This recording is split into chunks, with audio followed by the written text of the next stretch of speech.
नमस्कार। संजोगी सजफुल प्रायोजित गपर पसरा कार्यक्रम को मु आपनको स्वागत करुच्ची। आजिर गल्प मुक्तिर आनंद, गाल्पिक कम्बुधर सुना सुवर्णपुर, प्रच्छदपट संगीत प्रताप कुमार राउत, परिकल्पना बाबूलाल पलेई। वन्य प्रकृति कहले साधारणतः आम चतुर्पार्श्वर थिबा वृक्षलता, नई झरणा, बण पहाड़, जीवजंतु, पशुपक्षी मानक आमे बुझी थाउ।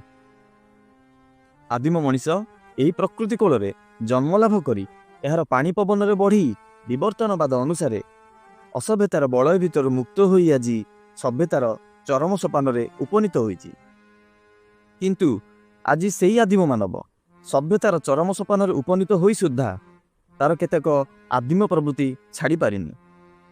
जहा हला जंगल काटी बसति स्थापन करिबा, बणुआ पशुपक्षी शिकार करिबा, जहा फल रे परिवेशर संतुलन बिगिड़ी जाउची।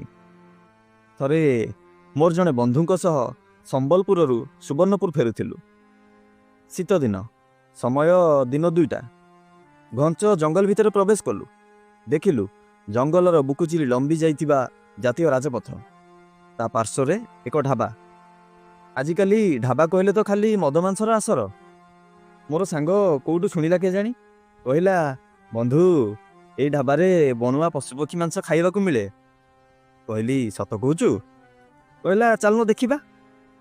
जातीय राजपथरू जंगल आड़कू प्राय 0.5 किलोमीटर दूर रे मिछाटिया होई ढाबाटी थाए। जेतबळे जाई बसी पड़िलु, ढाबारे काम करुथिबा टोका आसी कान पाखरे फुसफुस हेई कहला, सार कौन की मांस खाइबे? बारहा, हरिण, संबर, कुटुरा सबु अछि, कौन देबी कहतु? पचारिली, अरे जंतु मांस अछि, पक्षी मांस नहीं। वीरदर्पर कहला, पशु मांस सबुदिन मिले आज्ञा, पक्षी मांस केबे केमिति मिले? पचारिली, अरे की पक्षी मांस मिले कि रे? से कहला, सबुज हरड़, गुंडुरी, चितिर पक्षी, मयूर, कपत, पानी कोइली। आज्ञा कपत पक्षी प्राय सबुदिन जालरे पड़ती, अन्य पक्षी बेले बेले। पुणी से कहला, आज 10 पट कपत धराई आज्ञा। पचारिली, अरे जंगली पशुपक्षी शिकार करने तो कटकणा अच्छी, जंगल बाबू मैंने आसी चेक करी धरू नाहांती। एसबू तो ए धर्तव्य अपराध, सरकार द्वारा अर्थदंड सह जेल दंडर व्यवस्था अच्छी। से टोका कहला, की कथा कहउछंती मो आज्ञा, मो सांगरे आसंतु देखिबे। एतिकी कही मते ढाबा भितर थिबा एक डाला पत्र तैयारी कुड़िया सामना को नहीं गला।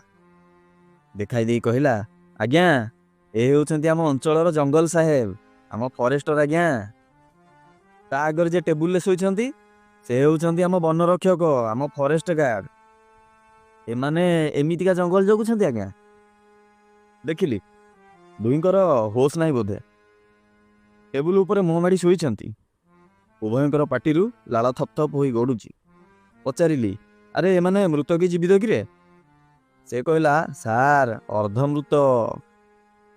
पचारिली, एमाने पैसा दे एठी खियापिया करुछंती ना मागणा?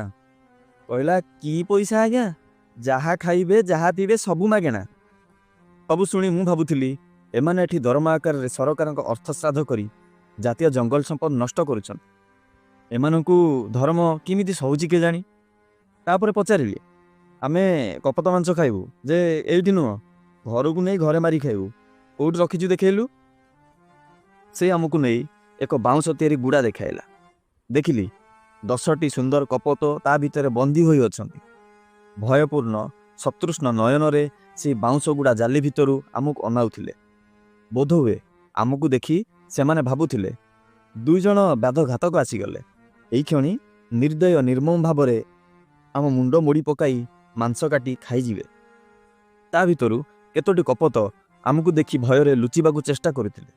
सेमानक आखि को अनाइली, देखिली आखिरु पानी झरुतिला।